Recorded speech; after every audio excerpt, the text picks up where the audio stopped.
Alhamdulillah. That's a slap on the ummah's face right there. Exactly.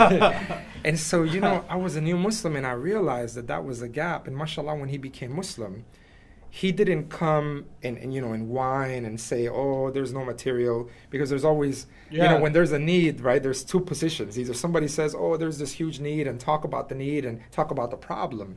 Well, he came directly with the solution. He said, if this hasn't been done, then you're going to have to do it. And so, okay, you take on a challenge like that, right? Yeah. And so, alhamdulillah, I went and studied multimedia professionally. And my wife, who had just embraced Islam a week after myself, she went into the field of graphic design, and I went into multimedia, video production, web design. And mashallah, when we made this first CD called The True Religion, in the Spanish language, La Religión de la Verdad, we used it to give it to one of my wife's aunts, who was a very strong practicing Christian, but she was diagnosed with cancer. And she wasn't open to discuss about Islam. And when we made this CD, I handed it to her so that she would give me feedback technically about what I was studying. Like, does it sound good? Am I doing a good job? I didn't tell her what it was about. And so she took it, and 2 weeks later I come back and said, did you listen to that CD? She said, yes. I said, what'd you think? Did it sound good? And she said, I listened to it 4 times. I said, really? So what did you think? She said, it's beautiful. I said, okay. And she said, the only difference is the way you guys believe in Jesus. I said, how is that?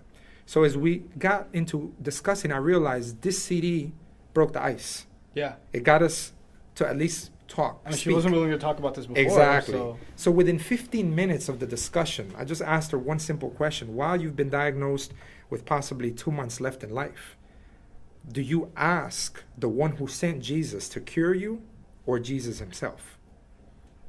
And she said, the one who sent Jesus. I said, that's the one we worship. And that's the one you want to worship. And so, alhamdulillah, she accepted Islam. SubhanAllah. SubhanAllah.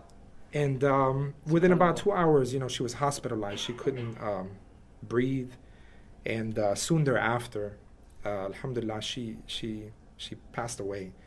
And Sheikh Walid Basuni prayed janazah on her. So here's a woman who never prayed a day in her life. She didn't make 1 rak'ah in life. No fasting, no much. So we realized that this work needed to be done, and we started, mashallah, I mean, we started distributing the CD all over, and we started seeing the same effect happen. People started becoming Muslim. And we started seeing, like, a janitor who was in a school, like, some brother gave him that CD, and then that individual came and he said, how can he be part of this? And so we realized that audio and video didn't exist, and we became the main producers, let's say, of audio and video material in the Spanish language about Islam. That's awesome. So we made this, which is a nonprofit organization called Islam in Spanish, and alhamdulillah, we produced a CD. We produced the whole Quran in a 26 CD series in the Spanish language, not available before. Riyadh al-Salihin, 40 Hadith al-Nawawi, many of the classical works are now being put in the new media, which has mass distribution. So whenever we go to Latin America, Colombia, Mexico, our material online has reached some people that we come to find out that that's how they found out about Islam.